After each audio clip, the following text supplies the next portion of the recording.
मैं जो स्कूल में पढ़ता हूँ, जहाँ से आदर्श स्कूल में मैं पढ़ता था, अभी तक यहाँ पे ऐसी कोई भी घटना हुई नहीं है।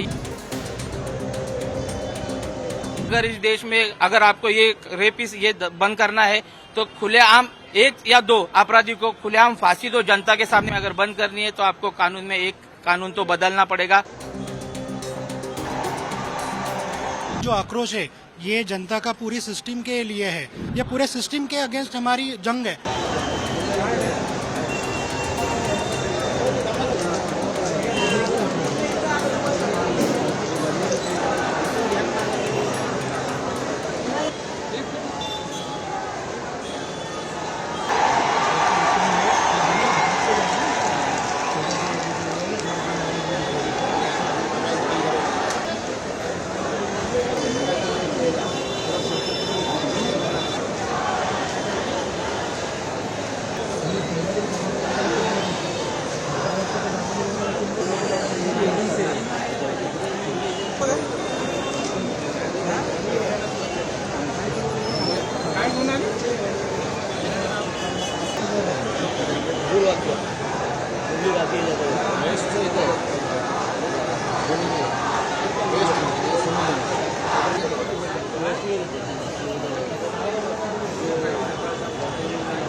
मैं जो स्कूल में पढ़ता हूँ, जहाँ से आदर्श स्कूल में मैं पढ़ता था, अभी तक यहाँ पे ऐसी कोई भी घटना हुई नहीं है। ये पहली बार जो हुआ है, ये जो 4 साल का वगैरह, इससे पहले हुए रहेंगे। जो आरोपी है उसमें जो उसका उम्र 24 या 25 साल है, वो आरोपी बोलते हैं कि लोगों से मैंने सुना है कि वो आरोपी के ऊपर पहले भी पोक्सो अंतर्गत बहुत सारे गुने है उसके ऊपर। तो ऐसे आदमी को उन्होंने स्कूल में रखना ही नहीं चाहिए। प्रसारक जो संस्था है उनकी, उन्होंने अपने स्कूल में सीसीटीवी कैमरा नहीं बिठाया। अब कभी भी मैंने बहुत सारी घटनाएं देखी है सर, बहुत सारी घटनाएं देखिए।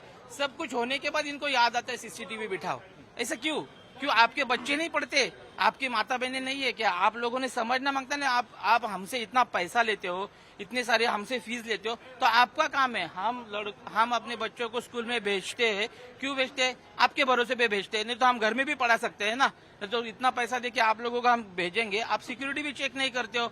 हम क्या सोचते हैं, हम हमारे टीचर स्कूल है, उनके भरोसे भेज देते हैं। मैं तो बोलता हूँ सीधा, अगर इस देश में अगर आपको ये रेपिस ये बंद करना है तो खुलेआम एक या दो अपराधी को खुलेआम फांसी दो जनता के सामने, या फिर खुलेआम जला दो। मेरी तो एक ही कहना है, अपने आप रेप बंद हो जाएगा। इस मामले में पुलिस का क्या भूमिका? पुलिस का तो सर मैं पुलिस के पहले से अगेंस्ट हूँ। पुलिस कुछ काम की नहीं है। पुलिस सिर्फ नेता लोगों के तलवे चाटती है, बाकी कुछ भी करती नहीं है।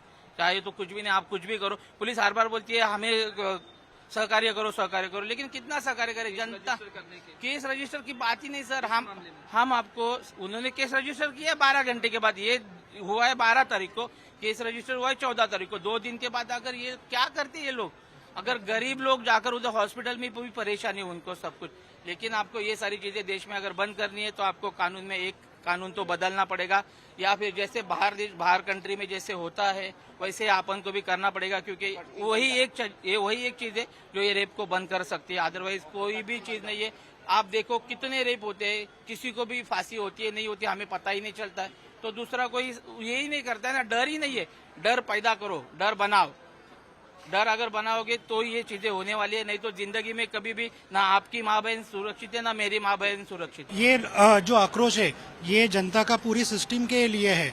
पुलिस प्रशासन है, हॉस्पिटल है, और उसके बाद अभी भी जो चल रहा है, जो आंदोलन कर रहे हैं उनके ऊपर जो जोर जबरदस्ती चल रही है वो भी सही नहीं है। तो ये पूरा सिस्टम है, उसके लिए जनता भी रेलवे ट्रैक पे आई है। अगर आप देखोगे कि कोई भी नेता, कोई भी आमदार खासदार यहाँ पे आया नहीं है कि आप आके बात करो लोगों से, क्या है इसका मसला, कैसे हम लोग निकालेंगे, but nobody is taking initiative. तो ये बढ़ता जाएगा अगर कोई इंटरफेयर नहीं करेगा। और पब्लिक बहुत परेशान हो गई है। ये पूरे सिस्टम के अगेंस्ट हमारी जंग है, और हम लोग जब तक इसका प्रॉपर सोल्यूशन नहीं निकलता हम लोग यहाँ से हटेंगे नहीं।